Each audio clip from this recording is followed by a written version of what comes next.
Hallelujah hallelujah hallelujah. परमेश्वर प्रभु यीशु की महिमा हो। हे पिता हमारे, जो तू स्वर्ग में है, तेरा नाम पवित्र माना जाए, तेरा राज्य आए, तेरी इच्छा जैसे स्वर्ग में पूरी होती है वैसे ही पृथ्वी पर भी हो। हमारी दिन भर की रोटी आज हमें दे, और जिस प्रकार हमने अपने अपराधियों को क्षमा किया है वैसे ही तू भी हमारे अपराध क्षमा कर, और हमें परीक्षा में न ला परंतु बुराई से बचा, क्योंकि राज्य और पराक्रम और महिमा सदा तेरी ही है। आमीन। यीशु के अधिकार पर प्रश्न। मत्ती अध्याय 21 का 23वां वचन। वह मंदिर में जाकर उपदेश कर रहा था, तो प्रधान याजकों और लोगों के पुरनियों ने उनके पास आकर पूछा, तू ये काम किसके अधिकार से करता है, और तुझे यह अधिकार किसने दिया? यीशु ने उनको उत्तर दिया, मैं भी तुझसे एक बात पूछता हूँ, यदि वह मुझे बताओ तो मैं भी तुम्हें बताऊंगा कि ये काम किस अधिकार से करता हूँ। यूहन्ना का बपतिस्मा कहाँ से था, स्वर्ग की ओर से या मनुष्य की ओर से? तब वे आपस में विवाद करने लगे। यदि हम कहें स्वर्ग की ओर से तो वह हमसे कहेगा, फिर तुमसे उसका विश्वास क्यों न किया?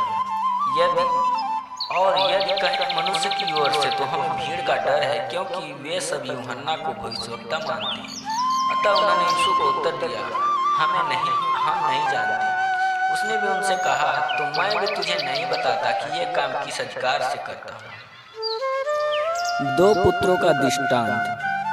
तुम क्या सोचते हो? किसी मनुष्य के दो पुत्र थे। उसने पहले के पास जाकर कहा, हे पुत्र, आज दाख की बारी में काम कर। उसने उत्तर दिया, मैं नहीं जाऊंगा, परंतु बाद में पछता कर गया। फिर पिता ने दूसरे के पास जाकर ऐसा ही कहा। उसने उत्तर दिया, जी हाँ, जाता हूँ, परंतु नहीं गया। इन दोनों में से किसने पिता की इच्छा पूरी की? उसने कहा, पहले ने। यीशु ने उससे कहा, मैं तुमसे सच कहता हूँ कि महसूल लेने वाले और वेश्याएं तुझसे पहले परमेश्वर के राज्य में प्रवेश करते हैं, क्योंकि यूहन्ना धर्म का मार्ग दर्शाते हुए तुम्हारे पास आया और तुमने उसका विश्वास न किया, पर महसूल लेने वालों और वेश्याओं ने उसका विश्वास किया, और तुम यह देखकर बाद में भी न पछताए कि उसका विश्वास कर लेते हैं।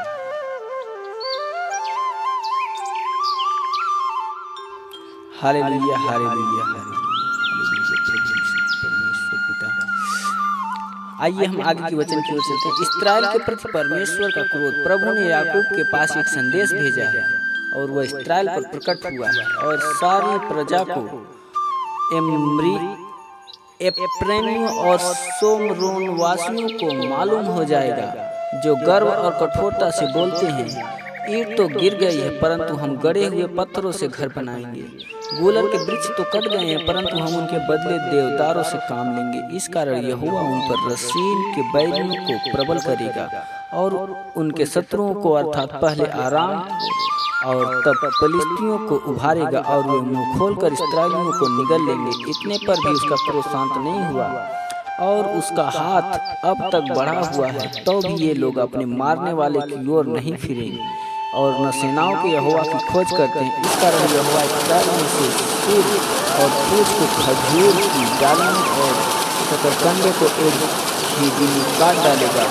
पुराने और प्रतिष्ठित पुरुष तो सिर है, और झूठी बातें सिखाने वाले नबी पूछ हैं, क्योंकि जो इन लोगों की अगुवाई करते हैं वे इनको भटका देते हैं, और जिनकी अगुवाई होती है वे नष्ट हो जाते हैं।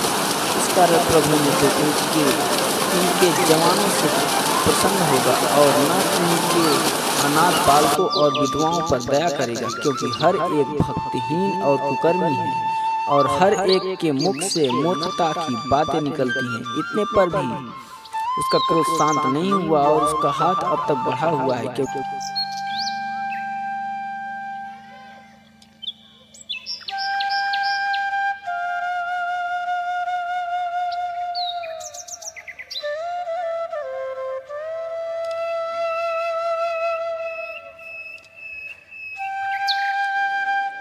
आइए हम सब मिलकर उस परमेश्वर से प्रार्थना करें, धन्यवाद करते हैं जीवित अनुग्रहकारी परमेश्वर पिता इस सुंदर समय के लिए। प्रभु हम आपको धन्यवाद करते हैं पिता, सच में आप महान अनुग्रहकारी, अति विलंब से कोप करने वाले, अति करुणामय परमेश्वर है मेरे पिता। आपका धन्यवाद करते हैं प्रभु, आपके प्रेम के लिए, आपकी दया के लिए, आपकी करुणा के लिए, आपकी शांति के लिए, हम सबकी भलाई के लिए, उनके जीवन के लिए प्रभु सब बातों को आपके हाथों में समर्पित करते हैं पिता। अपने उद्धारकर्ता प्रभु यीशु से मांगते हैं, आमीन।